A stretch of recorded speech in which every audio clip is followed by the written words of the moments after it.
YouTube family, good morning. तो कैसे हो आप सब? उम्मीद करते हुए अच्छे होंगे। तो आप सभी का स्वागत है सीमा चंचल ब्लॉग में।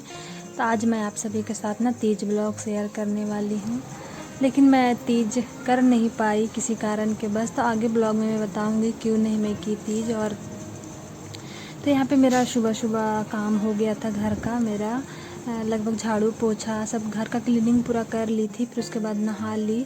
और क्या हुआ कि रात में ही मैं किचन क्लीन अपना कर ली थी। तो मेरे सुबह किचन क्लीन नहीं करना था, इसलिए मेरा काम थोड़ा जल्दी हो गया था। और सुबह जल्दी से मैं नहा ली और फिर पूजा वगैरह कर ली। तो आज विश्वकर्मा पूजा भी है, तो पापा उधर विश्वकर्मा पूजा कर रहे थे। मैं नहाकर मम्मी भी कर ली और मैं भी नहाकर यहाँ पे पूजा कर रही हूँ अपनी पूजा रूम में। तो भी पूजा वगैरह करने के बाद मैं भी किचन में जाऊँगी और खाना बनाऊँगी। तो मैं पहुंच गई किचन में। और सुबह सुबह पापा दूध लाने के लिए जब गए थे तो उधर से हरी सब्जियां लेके आए, तो ऐसे रख दिए थे स्लैब पे। तो यहाँ पे मैं हरी सब्जियों को पहले निकाल रही हूँ। तो जाते हैं सुबह दूध लेने के लिए, ताज़ी ताज़ी हरी हरी सब्जियां उधर से ले आते हैं पापा डेली। तो यहाँ पे मैं आज गोभी आलू की सब्ज़ी बनाने वाली हूँ। तो यहाँ मैं अपनी किचन की तैयारी में लग गई। तो जब तक पापा उधर विश्वकर्मा पूजा मतलब गाड़ियों का, स्कूटी और अपने जो बाइक है उसका पूजा कर रहे थे पापा, तब तक मैं इधर अपने खाना पीना का तैयारी कर रही थी कि जब तक पूजा हो जाएगा तब तक इधर खाना भी बन जाएगा। तो फिर आज मैं गोभी आलू की सब्ज़ी बना रही हूँ। तो आज लहसुन प्याज तो डालूँगी नहीं, तो ऐसे टमाटर का ग्रेवी डालकर, टमाटर हो गया, मिर्च हो गया, अदरक लहसुन मतलब लहसुन तो नहीं डलेगा, अदरक का पेस्ट हो गया, और फिर जीरा वगैरह ऐसे ही डालकर आज सब्ज़ी बनेगी। तो यहाँ पे मैं सब्ज़ी वगैरह बना रही हूँ। फिर उसके बाद देखो यहाँ पे मैं वॉशिंग मशीन दिखा रही हूँ। तो मेरे वॉशिंग मशीन में अभी कपड़े डले हुए थे। इधर मैं खाना भी बना रही थी, इधर मेरे कपड़े भी धुल रहे थे, उधर मम्मी पापा अपना तैयारी कर रहे थे विश्वकर्मा पूजा का, विश्वकर्मा भगवान का। तो इधर मम्मी फल वगैरह काट रही थी जो पापा लेके आए थे सुबह सुबह। तो यहाँ फल वगैरह काट के तैयारी चल रहा था यहाँ। तो यहाँ फाइनली पापा पूजा कर रहे हैं स्कूटी और बाइक का। तो हमारे घर में ये दो हैं, तो दोनों का पापा पूजा कर रहे हैं। तो पापा ये बाइक है जो पापा चलाते हैं, स्कूटी मैं चलाती हूँ, या मेरे हस्बैंड जब छुट्टी आते हैं तब वो चलाते हैं। तो ज़्यादातर पापा बहुत कम ही चलाते हैं। तो मैं कभी साइकिल नहीं चलाई हूँ, लेकिन अब स्कूटी चला लेती हूँ। जब ट्राई की था स्कूटी में सीख गई, लेकिन आज तक मैं साइकिल थोड़ा बहुत लग रहा है मैं चलाई होंगी, ज़्यादा साइकिल में नहीं चलाई थी। लेकिन स्कूटी में सीख ली और आराम से सिटी वगैरह में चली जाती हूँ और आ जाती हूँ। शुरू में तो बहुत डर सा लगता था कि मैं कैसे चलाऊंगी सिटी में, और भीड़ भाड़ देख के और डर लगता था। लेकिन अब धीरे धीरे कॉन्फिडेंस आ गया है। अब धीरे धीरे जब से चलाने लग गई ना, तो आराम से अब मैं चला लेती हूँ। इतना अब डर नहीं लगता। और बच्चों के बैठा के आराम से स्कूल वगैरह भी छोड़ कर आ जाती हूँ। तो पहले जब मतलब साइकिल नहीं चलाई थी तो कभी कॉन्फिडेंस उतना था ही नहीं कि मैं चला पाऊँगी। लेकिन जब ट्राई किया और धीरे धीरे मैं लगातार अगर चलाते रह गई तो अब धीरे धीरे कॉन्फिडेंस आ गया है। तो ज़रूरी नहीं है कि जो साइकिल चलाता है उसी को स्कूटी चला पाएगा। आराम से स्कूटी, हमको तो लगता है ज़्यादा साइकिल से आसान स्कूटी ही चलाना है। एक्सीलेटर और ब्रेक पे आपका कंट्रोल होना चाहिए, तो आराम से आप साइकिल मतलब स्कूटी चला सकते हो। आ रही थी रोटी, तो यहीं पे मम्मी आकर और वो बता रही थी कि पूजा करने के लिए नहीं बनेगा, क्योंकि हमारे घर में ना एक छोटा सा बेबी हुआ था, तो नहीं रहा, वो डेथ कर गया। तो इसी वजह से हमें घर पे पूजा करने के लिए नहीं बनेगा अब। तो आज के ही दिन ऐसा हुआ था। तो यहाँ मेरा सारा काम वगैरह हो गया था। मैं फ़ोन आया घर से कि ऐसा ऐसा हो गया है।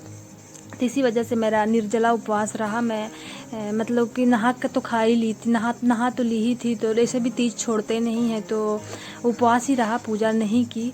और बाकी पूरे दिन उपवास रहा हमारा उस दिन, मतलब दूसरे दिन उसका। तो यहाँ पे मैं बच्चों का कपड़े था जो मशीन में डाली थी, तो उधर खाना भी बन रहा था, मेरा मशीन में कपड़े भी धुल रहे थे। तो वही मैं अभी छत पे यहाँ पे डालने के लिए आई हूँ।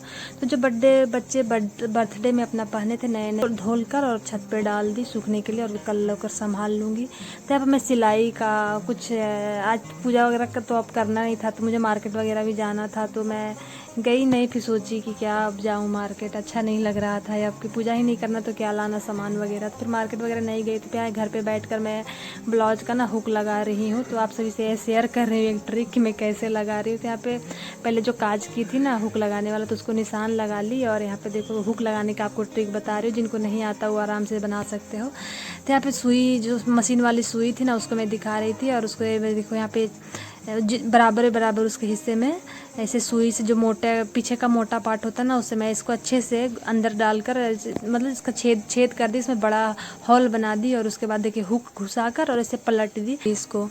तो इस तरीके से तो बहुत अच्छा होता है। और आराम से फिर सुई धागा से इसको टाक दो, मतलब इसका मजबूती कर दो ताकि ये खुले नहीं। तो मैं ऐसे ही हुक लगाती हूँ। तो आज सोची कि मैं जब लगा ही रही हूँ बैठ के, तो आप सभी के साथ शेयर ही कर देती हूँ कि मैं कैसे लगाती हूँ।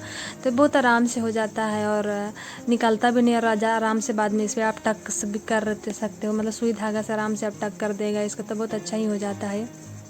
तो मैं इसी तरीके से हुक लगा लेती हूँ अपना, और जल्दी भी हो जाता है और इधर उधर टेढ़ा भी नहीं होता। जैसे हुक लगाओ तो कभी कभी होता है ना कि टेढ़ा हो जाता है, लेकिन इस तरीके से लगाने से टेढ़ा भी नहीं होता है, बहुत अच्छे से हो जाता है।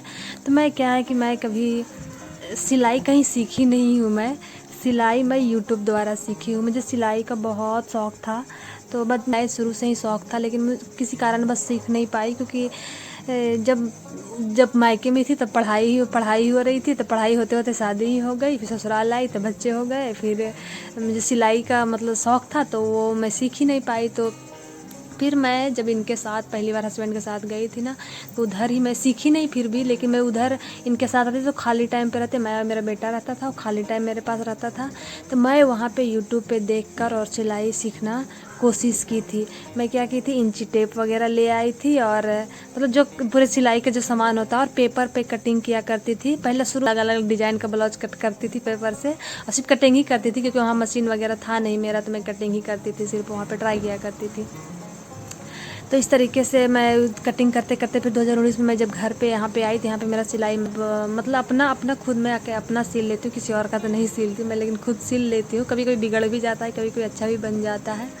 तो यहाँ पे मेरा दूसरे दिन का यहाँ दिखा रही हूँ। तो दूसरे दिन ना मैं बच्चे के लिए खाना बना रही थी।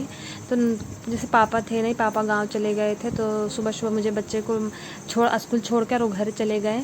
तो मैं ही जाकर लेके आई उन लोगों के स्कूल से। फिर उन लोगों के लिए यहाँ पे खाना बना रही थी, तो वही सिर्फ दोनों के लिए बना रही थी, क्योंकि मेरा और मम्मी का व्रत ही था। तो ऐसे ही गाजर वगैरह डाल के, प्याज टमाटर वगैरह डाल के, प्याज तो नहीं टमाटर वगैरह डालकर, और चावल डालकर ऐसी सूखा चावल बना दी, और दोनों बच्चों को मैं खिला दी। और यहाँ पे बच्चे के जो कपड़े मैं धुली थी, तो वो अभी मैं संभाल के रख रही हूँ। तो कुछ इस तरीके से रहा मेरा तीज का, और नहीं कर पाए तीज, तो ऐसा लग रहा था पूरे दिन मेरे पास कोई काम ही नहीं है। मैं दिन भर ऐसे ही सोई बैठी रही, और मतलब एक करते हैं तो एक्साइटमेंट होता है ना कि तैयार होना है, पूजा करना है, पूजा की तैयारी करना है। ऐसा कुछ करना ही नहीं था, तो शांति से जो घर का काम था वो मैं कर रही थी। तो साल भर इस सब का वेट करते हैं, नहीं हो पाता, थोड़ा सा मन छोटा हो जाता है, लेकिन क्या कर सकते हैं, अब नहीं कर पाई तो कोई बात नहीं, अगले साल मैं कर लूँगी। तो तीज भी कहते हैं कि छोड़ना नहीं चाहिए, इसलिए आज मेरा व्रत, मम्मी और मेरा व्रत ही रह गया। मैं मतलब कि नहीं करी, पूजा नहीं करी, लेकिन मैं व्रत रखी थी, पूरे निर्जला व्रत रहा सुबह तक हमारा मम्मियों का। तो फिर सुबह उठकर वही पानी वगैरह पी कर फिर व्रत अपना तोड़े।